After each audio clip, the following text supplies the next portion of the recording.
Bienvenue pour cette nouvelle leçon d'orthographe CM1 CM2, toujours dans le cadre des dictées flash. Nous en sommes à la liste 27, donc voici la deuxième partie, c'est parti. Voici les mots de la liste 27, ils s'affichent. Tenir, conseil, jeu, nord, vin, espoir, falloir, contraire, sud, orienté, voile, navigation. Passons à la deuxième moitié des mots comme convenu. Ils s'affichent à nouveau et nous allons les étudier un par un. Allons. Le premier mot, c'est le mot falloir. Alors, c'est un mot qui est assez rare, mais en fait qu'on emploie très fréquemment. On verra ça dans le détail tout à l'heure. Donc là, pour son orthographe, falloir, on a deux syllabes. Première syllabe fa, fa. Ensuite, on a loir. Attention, dans ce mot-là, on va mettre deux L. Donc fa, deux L, et ensuite le son war, OIR, sans surprise. Il n'y a pas de E à la fin, attention aussi.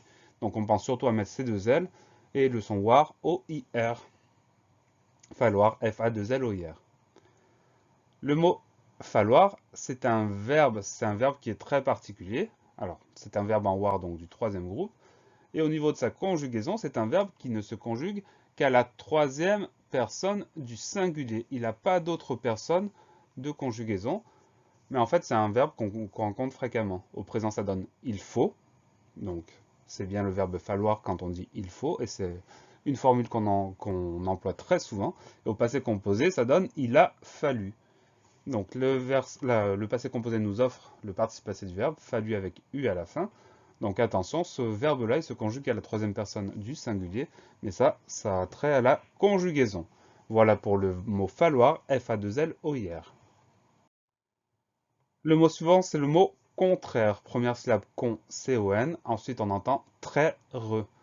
Alors, le tr, ça s'écrit TR. Ensuite, on a le son E, contraire. Et ce son E s'écrit A-I. Donc, on retient ce son E, c'est A-I.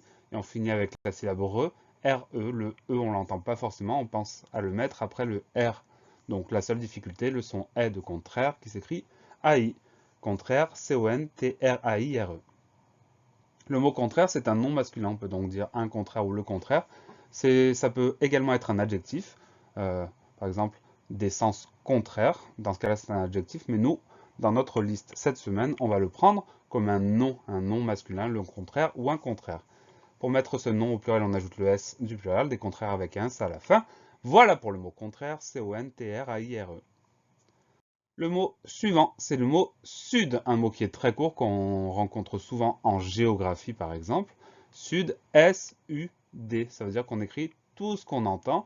Attention, c'est un mot qui se finit par un D, mais un D qui n'est pas muet, donc sud, S-U-D. Ce mot-là est un nom masculin, ça peut être également un adjectif. On peut dire par exemple le virage sud, dans ce cas c'est un adjectif, mais nous, on va le considérer comme un nom masculin dans notre liste de mots de cette semaine. Pour mettre ce mot-là au pluriel, on va ajouter le S du pluriel tout simplement, des suds avec un S à la fin, voilà pour le mot sud, S-U-D. Le mot suivant, c'est le mot orienté. Donc on a trois syllabes. Première syllabe O, qu'on va écrire avec un O tout simple. Deuxième syllabe riant. Alors attention, on va écrire R-I pour ri, ori. Ensuite, le son en va s'écrire E-N.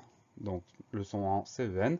Et dernière syllabe T, T-E-R. Ça veut dire que le son E, on va l'écrire E parce que ce mot-là est un verbe. Vous l'avez peut-être déjà deviné. Donc la seule difficulté, il n'y a pas vraiment de difficulté, le son en c'est E-N, le son E c'est E-R. Mais ça s'explique par le fait que c'est un verbe orienté O-R-I-E-N-T-E-R. Comme je vous l'ai indiqué par deux fois, c'est un verbe ce mot-là. Comme c'est un verbe en ER, il appartient au premier groupe. Comme c'est un verbe, on va prendre deux exemples de conjugaison. Au présent, elle oriente par exemple. Et au passé composé, nous avons orienté par exemple aussi. Le passé composé nous offre le participe passé de ce mot-là, c'est orienté avec E accent aigu à la fin. Voilà pour le mot orienté, O-R-I-E-N-T-E-R. Le mot suivant, c'est le mot voile. On a deux syllabes. Première syllabe voix, V-O-I. Donc le son voix, c'est O-I, mais ça, c'est pas une surprise. Deuxième syllabe le, L-E. On fait attention à ceux qu'on n'entend pas forcément, mais qu'on doit mettre. Voile, V-O-I-L-E. Le mot voile, ça peut être un nom masculin ou un nom féminin. On peut dire le voile ou un voile ou la voile ou une voile. En fait, les deux mots n'ont pas exactement le même sens. Je vous laisse chercher dans le dictionnaire la différence de sens entre la version masculine et la version féminine de ce mot. Mais sachez qu'il existe au masculin et au féminin. Dans les deux cas, pour le mettre au pluriel, on va ajouter le S du pluriel, des voiles avec un S à la fin. Voilà pour le mot voile, V-O-I-L-E. Le dernier mot de notre liste, c'est le mot navigation. C'est un mot qui est un peu long, mais qui n'est pas très compliqué à écrire. Première syllabe na, N-A. Deuxième syllabe vi, V-I. Troisième syllabe ga, G-A. Dernière syllabe sion, on va l'écrire T-I-O-N. C'est souvent le cas dans les noms qui finissent par la syllabe sion. On écrit ça T-I-O-N. C'est la seule difficulté entre guillemets de ce mot-là, mais ce n'est pas un vrai problème. Navigation, N-A-V-I-G-A-T-I-O-N. Le mot navigation, c'est un nom féminin. On dirait donc une navigation ou la navigation.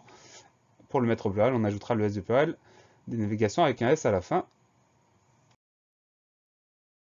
La leçon est finie. Pensez à réviser, pensez à vous entraîner et à bientôt sur la classe plus.